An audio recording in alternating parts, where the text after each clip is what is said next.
Setiap pura di Bali memiliki latar belakang dan sejarah masing-masing, baik itu sejarah yang tertulis dalam prasasti ataupun lontar-lontar kuno, atau bahkan berasal dari legenda yang diyakini sampai sekarang ini.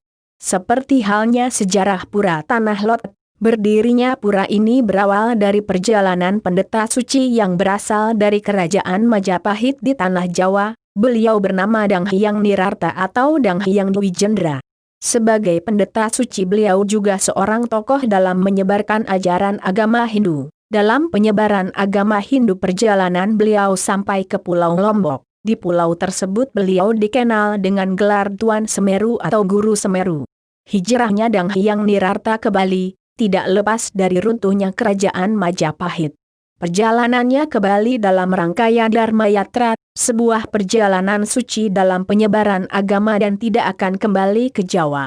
Yang berkuasa di Bali saat beliau datang adalah Raja Waturenggong. Raja dengan sukacita dan hormat menyambut kedatangan orang suci seperti Dang Hyang Nirarta. Dalam perjalanan sucinya di Bali Dang Hyang Nirarta mendirikan banyak pura seperti Pura Rambut Siwi, Pulaki, Melanting, Uluwatu, Air Jeruk, Peti Tenget, Purancak, Ponjok Batu, Kapelusan, Gunung Payung dan Pura Tanah Lot, yang semuanya pura kuno di Bali yang terjaga keberadaannya. Dalam perjalanannya menyusuri pesisir dari barat, suatu ketika beliau melihat sinar suci dari arah tenggara, dengan tingkat kerohanian yang tinggi beliau tahu bahwa itu sebuah petunjuk gaib, untuk itulah diikuti sinar tersebut sehingga sampai pada sumbernya sebuah mata air. Tidak jauh dari tempat tersebut beliau menemukan tempat yang sangat indah. Sebuah bongkahan batu karang besar berbentuk seperti burung yang dinamakan Gilibeo. Di gili inilah Dang Hyang Nirarta melakukan meditasi dan mendekatkan diri dengan Tuhan dan memuja Dewa Penguasa Laut. Gilibeo ini terletak di pinggir pantai di wilayah desa Braban. Di desa ini sendiri dikuasai oleh seorang bendesa. Pemimpin desa ini sangat dihormati warga dan terkenal sakti. Pemimpin desa tersebut bernama Bendesa Braban Sakti. Warga yakin, percaya dan bersandar pada seorang pemimpin seperti Bendesa Braban yang menjadi utusan Tuhan. Untuk itulah Bendesa Braban sangat disegani oleh warga dan memiliki banyak pengikut. Namun dengan kedatangan Dang Hyang Nirarta ke desa Braban banyak warga termasuk juga pengikut bendesa yang ikut ajaran Dang Hyang Nirarta. Melihat ini semua bendesa Braban menjadi marah dan mengajak pengikutnya untuk mengusir Dang Hyang Nirarta.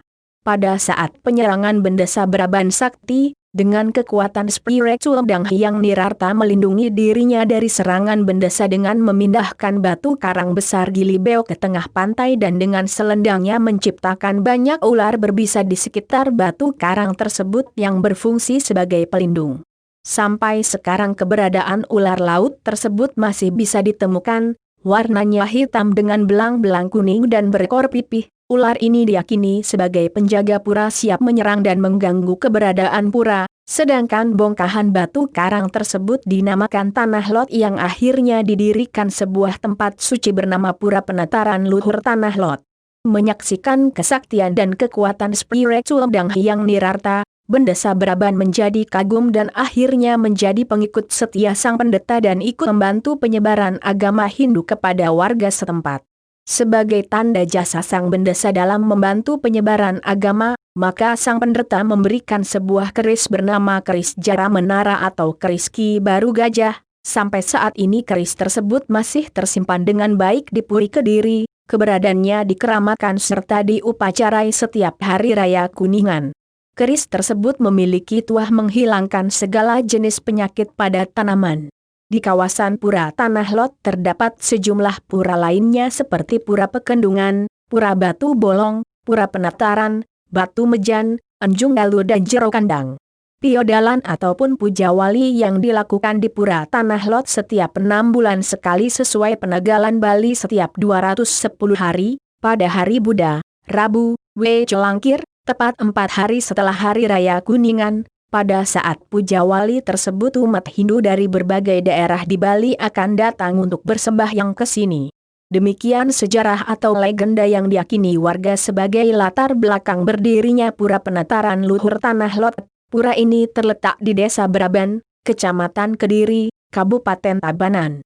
Pura Tanah Lot menjadi bagai sejarah peninggalan tempo dulu dan menjadi warisan pura kuno di Pulau Bali.